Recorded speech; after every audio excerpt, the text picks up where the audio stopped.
Something is changing in the relationship between the United States and Canada, and it is no longer subtle. For months, increasingly aggressive statements have been coming out of Washington. Accusations, threats, and now open frustration from Donald Trump, from senior officials, from voices close to the administration. But what if these statements are not a sign of strength? What if they are a sign of something else entirely? Because the closer you look at what is unfolding right now, the clearer it becomes that this is not about Canada losing ground. It may be about the United States realizing that it no longer holds the unquestioned upper. Canada-U.S. trade talks are expected to heat up in the next couple of months ahead of the mandatory CUSMA review. And while President Donald Trump has repeatedly said that the U.S. doesn't need Canada, some experts disagree. The CBC's Mike Crawley is working on the story for us and joins us from Washington. Mike, I read your piece that's online with much interest, so let's talk a little bit about it. What kind of leverage does Canada have going into these talks? Yeah, Andrew, I've been looking at this question for a few weeks now, actually, because I kept hearing and reading about how much power the U.S. has in this relationship, how hard it's going to be, for Canada to make any progress in getting tariffs lifted or get the kind of a trade deal that's actually going to be good for Canada. This is all because supposedly the U.S. has so much more leverage than Canada does in this relationship because our economy is far more dependent on the U.S., on exports to the U.S. than the U.S. economy is dependent on exports to Canada. But I got talking to, quite a number of people who have some insight into how trade negotiations work, and there's a pretty broad consensus among them that actually Canada has quite a few points of leverage in these talks. In recent weeks, U.S. officials have sharply intensified their rhetoric toward Canada, from repeated claims that the United States does not need Canada to figures like J.D. Vance openly accusing Canada of exploiting the American economy. On the surface, these remarks sound like a familiar negotiating tactic, but when placed in proper context, a different picture emerges. These statements are not happening in isolation.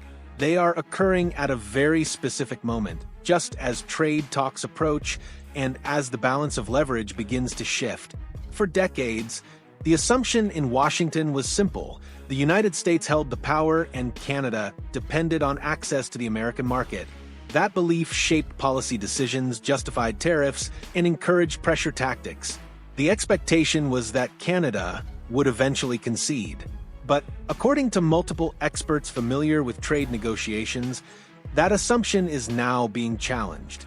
Behind closed doors, there is growing recognition that Canada is far... From what he's observed over the years, that when the president or his officials react the most negatively to something that Canada does, when they're the most aggressive in their rhetoric, that is a tell. That is an indication that this is an issue that really matters to them, and that's when Canada has leverage. There is a critical insight that helps explain what we are witnessing. When U.S. officials react most aggressively to Canadian actions, it is rarely accidental. In high-stakes negotiations, rhetoric is almost never random. It is targeted. It focuses on areas of real sensitivity, on issues that matter most to the outcome. Individuals directly involved in past Canada, U.S. negotiations note that when Washington's response becomes louder, more public, and more repetitive, it often signals that Canada has struck something strategically important. In other words, the intensity of the reaction reflects the importance of the pressure point. This reframes how the current rhetoric should be understood. Rather than signaling dominance, it begins to look like a reaction to resistance, a sign that expected outcomes are no longer guaranteed. In some cases, it suggests the balance of power is shifting in unexpected ways. This is especially significant now, as the frequency and tone of these statements have increased alongside Canada's growing willingness to act independently in trade and diplomacy. That is not coincidence. It is a pattern, and patterns in negotiations often reveal truths that are never stated openly. This is where Mark Carney's strategy becomes central. Over the past year, what has changed is not only Canada's position, but Canada's options. Instead of narrowing economic pathways, Carney has deliberately expanded them. signaling openness to broader global partnerships beyond North America. These moves are not symbolic. They are strategic, and they help explain why the reaction from Washington has grown louder at precisely this moment. Economic decisions. They are strategic signals. They communicate to Washington that Canada is not locked 336 minutes, 33 seconds into a single outcome, and that it retains the ability to pivot if necessary. And in trade negotiations, 26 minutes, 42 seconds at kind of flexibility is power. 46 minutes, 44 seconds, because leverage is not determined solely by the size of an economy. It is determined by the availability of 16 minutes, 51 seconds alternatives, the ability to absorb pressure, and the credibility of walking away from an unfavorable deal. 7:007 minutes. Carney's approach has strengthened all three by demonstrating that Canada is willing to explore partnerships beyond 7:087 minutes, 8 seconds its traditional framework. He has introduced uncertainty into Washington's assumptions. Because if Canada can 7:167 minutes, 16 seconds diversify its trade relationships, then the cost of pressuring Canada increases, and the effectiveness of that pressure 7:267 minutes, 26 seconds decreases. This is what changes the game. Not confrontation, not escalation. 7:337 minutes, 33 seconds, but positioning, the quiet construction of options that alter the negotiation itself. 7:417 minutes, 41 seconds, and that is why the current moment feels different, because Canada is no longer reacting to pressure. It is reshaping 7:507 minutes. So how might Canada's energy markets play a role in future trade with the U.S.? Yeah, no, clearly when it comes to leverage, it's crude oil is the biggie here. The U.S. imports more crude oil from Canada than it does from all other countries in the world combined, right?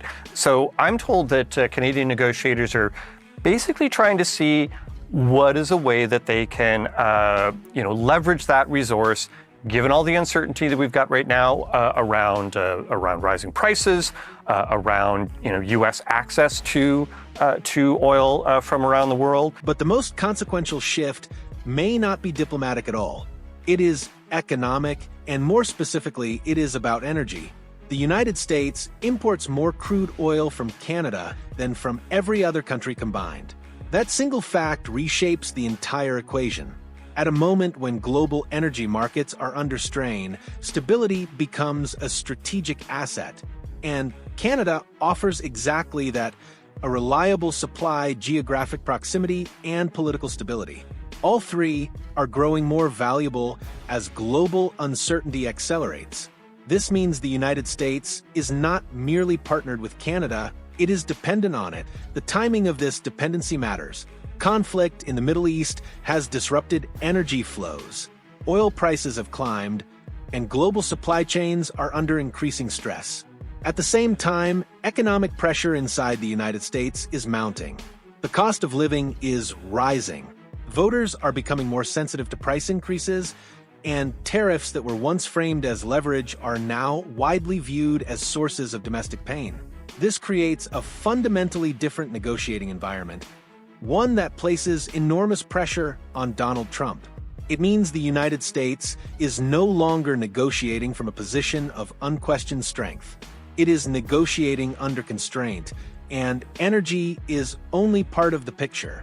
Canada also holds leverage in several other critical areas. Access to essential critical minerals that underpin modern industries, massive levels of Canadian investment in the U.S. economy totaling trillions of dollars, and the ability to redirect trade toward alternative global partners. Taken together, these factors describe a reality very different from the one Washington initially assumed. Canada is not dependent. It is positioned. This brings us back to the statements coming out of Washington. When viewed through this lens, they no longer read as declarations of dominance. They read as signals of frustration. Because if the United States truly held all the leverage, There would be no need for repeated public attacks, no need to reinforce the narrative, and no need to escalate the rhetoric. The fact that all three are happening simultaneously tells us something important. What we are witnessing is not